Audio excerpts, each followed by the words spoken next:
최고의 신혼부부를 소개하고 우리 말씀을 나누겠습니다. 어제 결혼식을 올린 우리 최고군 또 조은지 신부 잠깐 자리에 놔주시고요. 오늘 또 새로 나오신 분이 계십니다.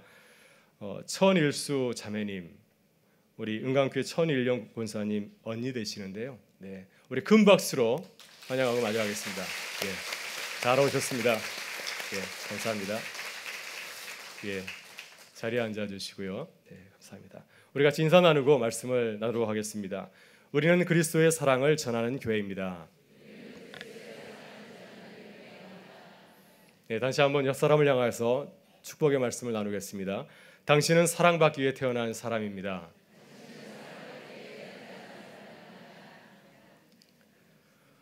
서울 서초동 소년법정에서 있었던 감동적 이야기를 잠시 나누고자 합니다. 한 소녀가 서울 도심에서 친구들과 함께 오토바이를 훔친 혐의로 구속이 되어서 이제 법정에서 마지막 최종 판결을 기다리고 있었습니다. 이 소녀는 큰 형벌이 나에게 떨어지겠지 하는 생각에 잠시 움츠리고 있었는데 중년의 여성 부장판사가 이 소녀에게 뜻밖의 판결을 내렸습니다. 앉은 자리에서 일어나서 날 따라 힘차게 외쳐버려. 나는 이 세상에서 가장 멋있게 생겼다. 그래서 이 소녀가 뜻밖의 그런 판결을 듣고 자리에서 일어나서 입을 열었습니다. 나는 세상에서 가장 멋있게 생겼다. 그러자 이제 또 부장판사가 더 큰 소리로 따라하라고 하였습니다. 나는 이 세상에 두려울 게 없다. 이 세상은 나 혼자가 아니다. 나는 무엇이든지 할 수 있다. 이 소녀는 큰 소리로 따라하다가 이 세상에 나는 혼자가 아니다 외칠 때 참았던 눈물을 터뜨리고 말았습니다. 이 소녀는 작년 가을부터 14건의 절도와 폭행으로 이런 법정을 드나들었습니다. 자신이 이렇게 많은 범행을 저질렀기 때문에 이번에는 더 큰 또 형벌이 내려지지 않을까 긴장하고 있었는데 판사는 이 소녀에게 법정에서 일어나 크게 외치는 것으로 최종 판결을 대신하였습니다. 판사가 이렇게 이례적인 판결을 내린 것은 특별한 이유가 있었습니다. 이 소녀는 작년 초까지만 해도 가정이 어려웠지만은 반에서 상위권의 성적을 유지하였고 또한 장래 간호사가 되는 것이 꿈많은 소녀였습니다. 그런데 작년 초 길과 길에 남학생 여러 명에게 끌려가서 집단 폭행을 당하고 그리하여서 이 소녀의 삶이 송두리째 무너져 버린 것이었습니다. 이 소녀는 이러한 사고의 후유증을 인해서 병원 치료를 받게 되었고 또 그녀의 어머니도 이제 신체 일부가 마비되는 그런 어려움을 겪기도 하였습니다. 이 일 이후로 이 소녀는 학교를 겉돌게 되었고 이제 비행 청소년들과 함께 다니면서 범행을 저지르기 시작하였던 것이었습니다. 판사는 다시 법정에서 지켜보던 참관인들 앞에서 이렇게 얘기를 하였습니다. 이 소녀는 지금 가해자로 여기 서 있습니다. 그러나 이렇게 삶이 망가진 것을 알면 누가 가해자라고 말할 수 있겠습니까? 이 소녀가 이렇게 잘못된 것은 어쩌면 우리들의 잘못이 아니겠습니까? 이 소녀가 다시 이 세상에서 긍정적으로 살아갈 수 있는 유일한 방법은 다시 이 소녀가 자존심을 회복하는 것이 아니겠습니까? 그것을 도와주는 것이 우리들의 몫이라고 생각이 듭니다. 그리고 판사는 눈물이 범벅이 된 그 소녀를 앞으로 이렇게 나오게 해서 그 소녀의 손을 꼭 잡아주면서 말하였습니다. 내 마음은 이렇게 안아주고 싶은데 법대가 이 소녀와 나를 가로막혀 있어서 이렇게 손을만 잡아주는 것을 미안하다고 이렇게 얘기를 해 주었습니다. 여러분 참 놀랍지 않습니까? 사람들은 이 소녀를 범죄자로 이렇게 바라보았습니다. 비행 청소년, 문제야 이렇게 바라보았는데 서울 가정법원 김기옥 부장판사는 이 소녀를 범죄자로 바라본 것이 아니라 마치 사랑하는 딸처럼 이 소녀를 대하였습니다. 그래서 그곳에 있는 소녀뿐만 아니라 많은 사람들이 감동의 눈물을 흘렸다고 합니다. 여러분 이렇게 세상은 어떻게 바라보냐에 따라서 전혀 달라질 수 있다는 사실을 깨닫게 되는 것 같습니다. 우리가 이 사람은 비행 청소년이라고 생각하면은 정말 그 소녀는 비행 청소년밖에 보이질 않지만은 이 소녀도 다시 일어날 수 있지 않을까 하면서 따뜻한 마음으로 바라보게 되면은 내 동생, 내 딸처럼 또 보일 수 있기 때문입니다. 오늘 우리는 또 하나의 따뜻한 이야기를 요한복음 9장에서 만나게 됩니다. 태어나면서부터 앞을 보지 못하는 딱한 사람이 있었습니다. 이 사람은 앞을 보지 못하는 그러한 장애 때문에 힘든 세월을 살아야 하였습니다.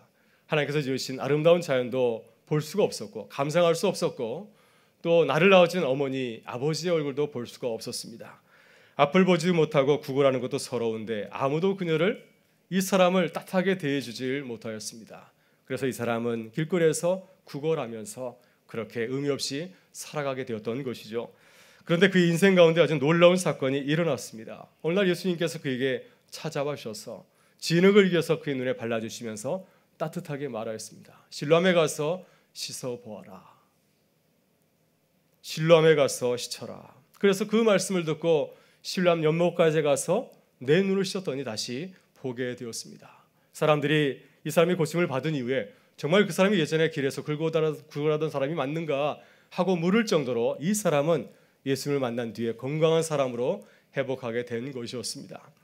여러분, 이러한 아름다운 일들이 우리 가운데 일어난다면 얼마나 기쁘고 감격스럽겠습니까? 저는 하나님께서 우리에게 이런 아름다운 일들을 준비하고 계신 줄 믿습니다. 또 우리에게 보여주시리라 믿습니다. 여러분, 이제 창립 60주년을 맞이하여서 저희가 준비하고 있는 그러한 순서들이 이제 2주일 석주일 앞으로 나왔습니다. 이제 이웃 초청주일과 홈커밍데이 주일이 기다리고 있고 또 이웃 주민을 위한 우리가 나눔 콘서트를 준비하고 있는데 얼마 남지 않았습니다. 여러분, 우리가 어떤 모습을 가지고서 이웃들을 초대하고 그들을 맞이해야 될까요?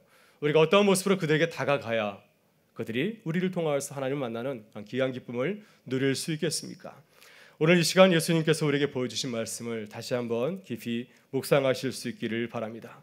예수님께서는 날 때부터 앞을 보지 못하는 그 사람에게 찾아가셔서 그를 만나주시고 그의 눈을 어루만져 주시고 실로암에 가서 눈을 씻으라고 말씀하였습니다. 실로암에 가서 씻으라 말씀하시는 그 주님의 모습을 살펴보면서 우리도 주님처럼 따뜻한 이웃들을 대하고 또 그들을 맞이하는 주님의 몸된 교회가 되실 수 있기를 주의 이름으로 축원합니다. 여러분, 첫째, 우리는 겉사람이 아니라 속사람을 바라보아야 됩니다. 본문 1절부터 3절을 보게 되면은 예수님께서는 날 때부터 눈먼 사람을 어떤 눈으로 바라보고 있습니까? 우리 같이 한번 살펴보도록 하겠습니다. 같이 읽겠습니다. 예수께서 길을 가실 때 날 때부터 맹인된 사람을 보신지라. 제자들이 물어 이르되 라삐여, 이 사람이 맹인으로 난 것이 누구의 죄로 인함이니이까? 자기니까 그의 부모니이까? 예수께서 대답하시되 이 사람이나 그 부모의 죄로 인한 것이 아니라 그에게서 하나님이 하시는 일을 나타내고자 하심이라. 아멘. 사람들은 날 때부터 눈먼 그 사람을 어떻게 바라보았습니까? 그들은 그 사람을 미천한 장애인 거지로만 바라보았습니다. 아무도 이 사람 속에 있는 아름다운 그 형상을, 하나님의 그 형상을 바라보지를 못하였습니다. 제자들도 그렇게 이 사람을 바라보고 있지 않습니까? 그들도 예수님과 함께 길을 가다가 앞을 보지 못하고 길에서 구걸하는 그 사람을 만났을 때 아무런 감정의 변화 없이 연민하지도 아니하고 주님께 이렇게 묻지 않습니까? 주님, 이 사람이 이 모양이 된 것은 누구의 죄 때문입니까? 부모의 죄 때문입니까? 아니면 이 사람의 죄 때문입니까? 이렇게 질문을 던지고 있습니다. 여러분, 제자들은 사회적인 통념에 따라서 이 사람이 이 모양이 된 것은 죄의 결과라고 생각하였습니다. 당시 유대인들이 그렇게 생각하였습니다. 우리가 어려움을 겪는 것은 우리가 죄를 지었거나 아니면 우리의 조상들이 죄를 지었기 때문에 그 결과로 인해서 우리가 이렇게 어려움을 겪고 있다고 그들은 자연스럽게 생각하였습니다. 여러분, 성경을 보면 욥이라는 인물이 나오지 않습니까? 욥도 어느 날 큰 화를 당하게 됩니다. 재산을 다 날려버렸고 자녀들이 다 죽어버렸습니다. 그리고 자신은 아주 심한 병에 걸리지 않았습니까? 그때 그의 친구들이 찾아와서 그를 위로합니다. 어떻게 위로하였습니까? 자네가 죄를 지은 게 분명해. 자네가 큰 죄를 지었기 때문에 하나님께서 자네에게 이렇게 병을 내리신 거야. 회개하고 돌아와. 이렇게 위로하지 않습니까? 여러분, 우리도 욥의 친구들처럼 이웃을 바라볼 때가 얼마나 많이 있습니까? 그러나 예수님께서는 날 때부터 눈먼 사람을 어떻게 바라보았습니까? 주님께서는 제자들처럼 길거리에서 구걸하는 그 사람의 겉모습만 보고 말하지 않았습니다. 그 사람의 겉모습에 집중한 것이 아니라 그 사람 속에 들어있는 하나님께서 만드신 아름다운 하나님의 그 형상을 바라보았던 것이죠. 여러분, 이 세상에 아무런 목적 없이 지어진 것이 하나도 없습니다. 우리는 하찮은 것이라 생각할지 모르지만 그러나 그렇지 않습니다. 모든 것 속에는 하나님께서 만드신 놀라운 그 창조의 섭리가 들어있는 줄 믿습니다. 그래서 주님께서는 날 때부터 눈먼 사람을 향하여서 놀라운 복음을 선포하지 않습니까? 이 사람이 이 모양 이 꼴이 된 것은 누구의 잘못 때문에 그렇게 된 것이 아니니라. 이 사람이 이렇게 된 것은 하나님께서 하시는 일을 나타내시기 위함이니라. 이렇게 말씀하였습니다. 여러분, 무슨 말씀입니까? 이 사람도 하나님의 영광을 위해서 만들어진 참으로 존귀한 하나님의 사람이라고 하는 것입니다. 그렇기 때문에 이 사람의 겉모습만 보지 말고 이 사람의 속사람을 한번 들여다보라는 말씀입니다. 예수님을 만난 사람들은 한결같이 사람들의 주목을 받지 못하는 사람들이었습니다. 그들은 그들의 신분은 사회적으로 높은 사람들도 아니었고요, 경제적으로 부유한 사람들도 아니었습니다.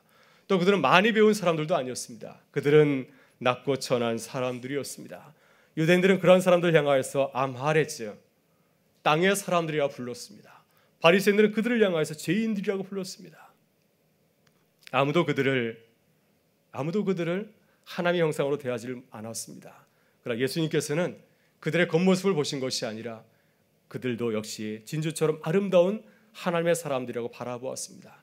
그래서 그들이 다가올 때 마다하지 아니하시고 그들의 냄새나는 모습들, 일그러진 모습들, 그런 것을 마다하지 아니하시고 그들을 기쁘게 맞아들였습니다. 왜? 그들도 하나님의 형상이니까 말이죠. 그래서 그들이 주님을 만난 뒤에 놀라운 사람으로 변화되는 것을 보게 됩니다. 저 사람 죄인 아닌가? 저 사람 얼마 전에 구걸하던 사람이 아닌가? 바로 그런 사람들을 통해서 하나님께서 주님의 놀라운 일들을 이루어 가시는 것을 보게 됩니다. 저는 지난주에 우리나라 초대교회 역사를 바라보면서 깜짝 놀라게 되었습니다. 우리나라에 아주 위대한 그 목사님들이 참 많이 계시는데요, 믿음의 선배들이 많이 계시는데 그 중에 한 분은 길선주 목사님이라고 계십니다. 이분은 평양 장대영 교회 장로님이셨고 또 나중에 목사님이 되셨습니다. 그리고 1907년 평양 대부 운동을 일으켰던 아주 존경이 가는 그런 분이십니다. 그런데 이분을 처음 만난 게일 목사님이 계십니다. 이 게일 목사님은 캐나다 장로교에서 파송한 선교사였고 서울 연동교회 초대 목사님이었습니다. 이 목사님이 처음 이 길선주 목사님을 보면서 이런 생각을 하였습니다. 게일 선교사가 처음 길선주 목사님을 만났을 때 길선주 목사님은 앞을 보지 못하는 사람이었습니다. 백내장 수술을 받은 후에 거의 앞을 보지 못하였습니다.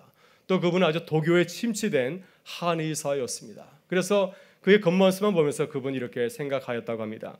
저렇게 가련하고 앞을 보지 못하는 한국인이 무슨 일을 할 수 있을까 딱하게 바라보았습니다. 그런데 1907년에 일어났던 평양 대부운동을 경험하고 나서 하나님 앞에서 회개하였다고 합니다.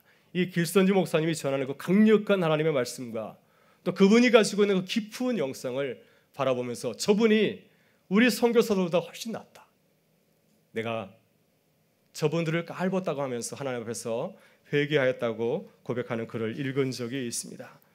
여러분, 우리는 어떤 마음으로 이웃을 바라보고 있습니까? 제자들처럼 혹시 겉모습에만 집중하고 있지 않습니까? 우리 주님처럼 하나님이 만드신 아름다운 형상을 바라볼 수 있기를 바랍니다. 여러분, 지금은 거칠은 진흙처럼 보이지만은 주님께서 만들어 주시면은 그분도 역시 하나님의 아주 아름다운 일꾼으로 거듭나게 될 줄 믿습니다. 그래서 이번 우리가 이웃초 정주를 맞이하여서 우리에게 찾아오는 모든 이웃들을 주님과 같은 마음을 가지고서 대하는 우리 모두가 되실 수 있기를 바랍니다. 둘째, 우리는 하나님이 행하실 치유를 기대하고 기도해야 됩니다. 본문 6절과 7절을 보게 되면은 예수님께서는 날 때부터 앞을 보지 못하는 사람을 어떻게 고쳐 주었습니까? 우리 같이 한번 살펴보도록 하겠습니다. 이 말씀을 하시고 땅에 침을 뱉어 진흙을 이겨 그의 눈에 바르시고 이르시되 실로암 모태에 가서 씻으라 하시니, 실로암은 번역하면 보냄을 받았다는 뜻이라. 이에 가서 씻고 밝은 눈으로 왔더라. 아멘. 예수님을 만나기 전에 이 사람은 어떠한 상황 가운데 있었습니까? 장애 때문에 아무것도 하지 못하였습니다. 그는 그저 길거리에서 사람들에게 구걸하면서 하루하루를 살아가고 있었습니다.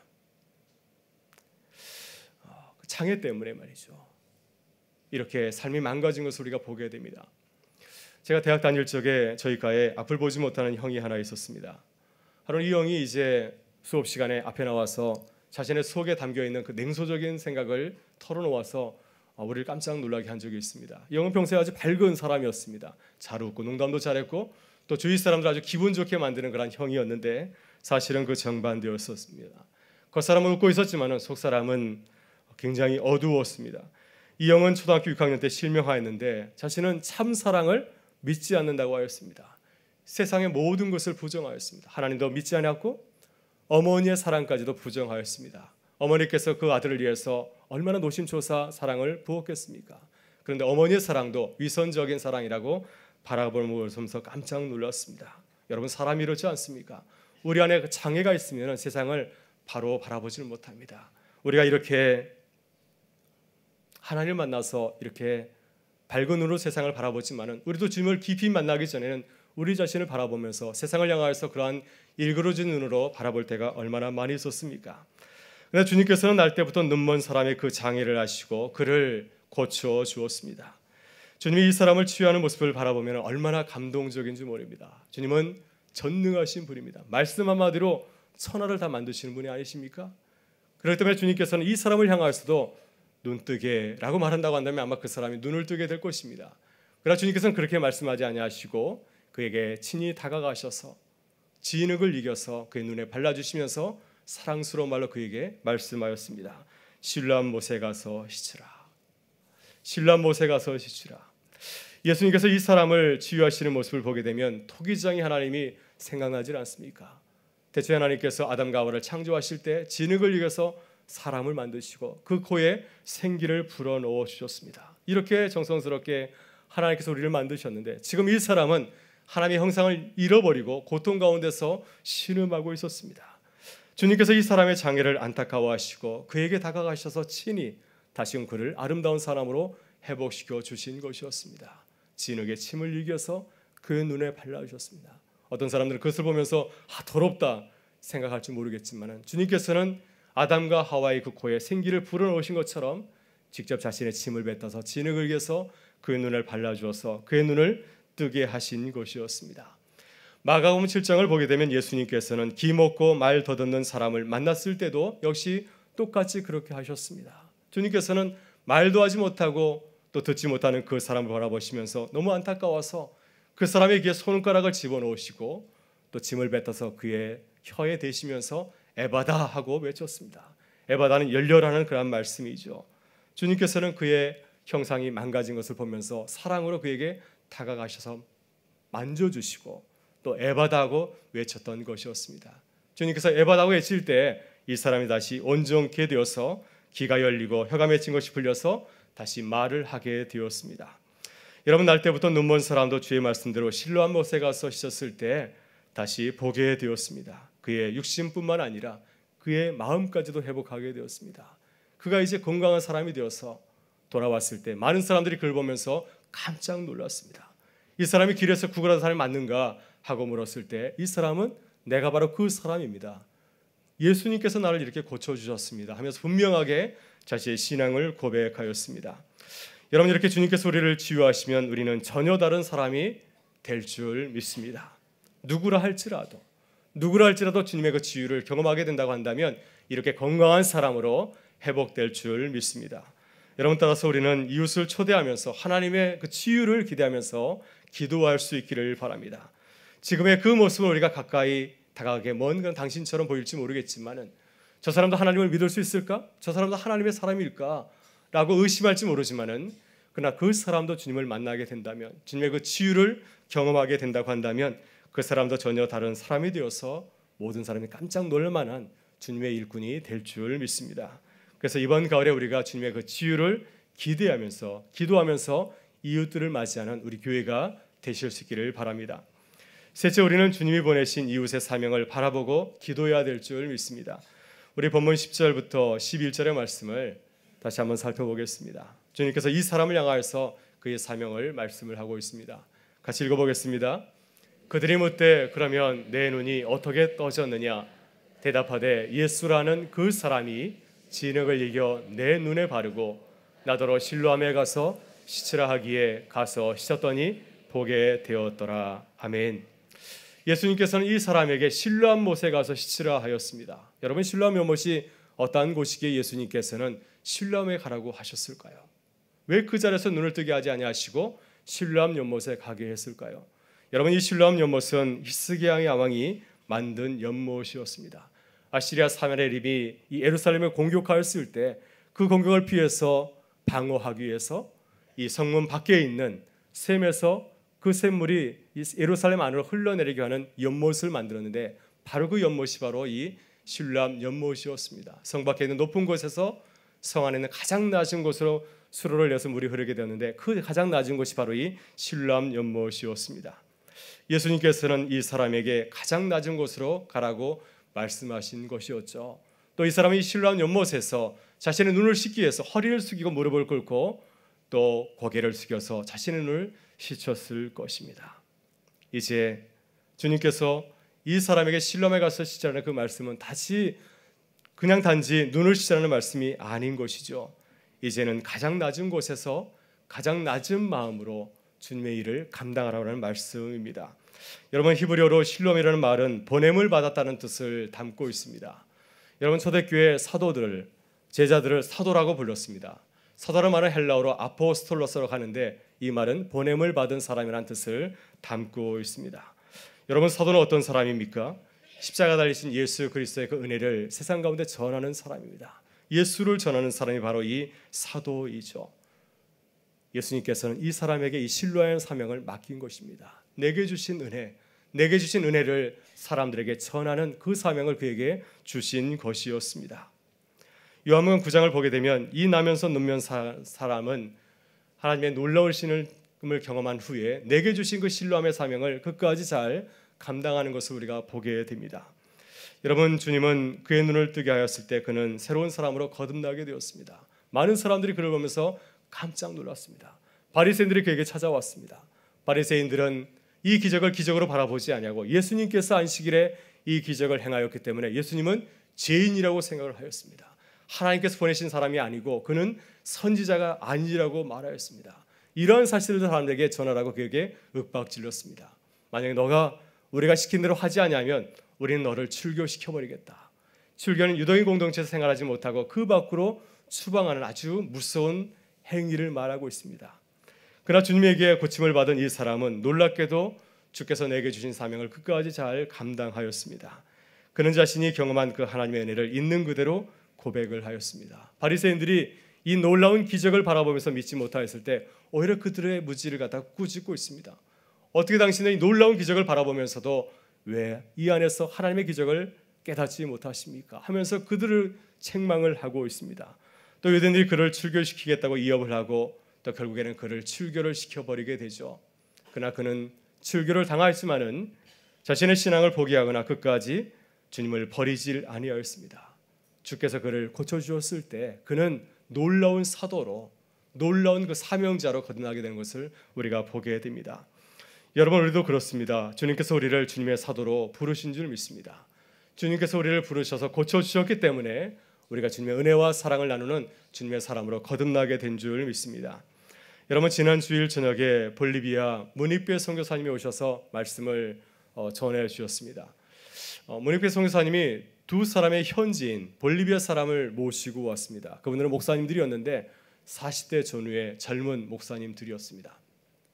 이분들은 무니페 선교사님이 볼리비아에서 30여 년 전에 선교할 때 어린 꼬마들이었습니다. 선교사님 오시면 맛있는 거 주니까 그거 먹으러 왔던 아이들인 거죠. 근데 그 꼬마들이 이제 장성하여서 교단 총회장이 되었고 또 복음을 전하는 복음 전도자로 이렇게 장성하게 되었습니다. 그래서 무니페 선교사님은 바울이 그의 그 신앙의 아들이었던 이 디모데와 디도를 소개하는 것처럼 자랑스럽게 그분들을 우리에게 소개해 주었습니다. 이분들이 바로 내 선교의 열매들입니다. 아주 어린 소년들이었는데 이들이 자라서 이렇게 복음을 전하는 사람들이 되었습니다 하면서 자랑스럽게 우리에게 소개를 해 주었습니다. 우리들의 믿음의 눈으로 바라보게 되면 우리들이 만나는 그런 이웃들이 바로 이런 볼리비아 선교사님들과 같지 않을까 생각이 듭니다. 하나님께서 어떻게 우리의 이웃들을 인도하실 줄은 잘 알지 못하지만 분명 주님께서는 그들을 만나주시고 그들을 치료하여서 우리가 깜짝 놀랄 만한 그런 사명자로 세워주실 줄 믿습니다. 이런 믿음을 가지고서 이웃에게 다가가서 또 주의 복음을 전하는 우리 모두가 되실 수 있기를 바랍니다. 장차 하나님께서 우리에게도 이러한 놀라운 사명자를 세워주시는 기쁨을 우리에게 더하여 주실 줄 믿습니다. 오늘 주님께서 우리에게 말씀하십니다. 실로암에 가서 씻으라. 우리도 주님처럼 이웃들에게 말씀할 수 있기를 바랍니다. 또 주의 마음을 가지고서 이웃을 바라보고 그들을 초대할 수 있기를 바랍니다. 겉모습만 바라보는 것이 아니라 속사람을 바라볼 수 있기를 바라고요. 또 주님의 그 만져주심을 기대하면서 기도할 수 있기를 바랍니다. 또 주님께서 우리에게 주시는 그 비전, 그 사명을 바라보면서 기도하기를 원합니다. 그래서 주님께서 우리에게 보내주신 그 이웃들이 주님을 만나는 그 기쁨을 경험하고 또 주님의 그 사명자로 거듭나는 은혜가 우리 가운데 넘치기를 주의 이름으로 축원합니다. 우리 다 같이 일어나셔서 함께 찬양하며 나가도록 하겠습니다. 교회여 일어나라, 주께서 부르십니다.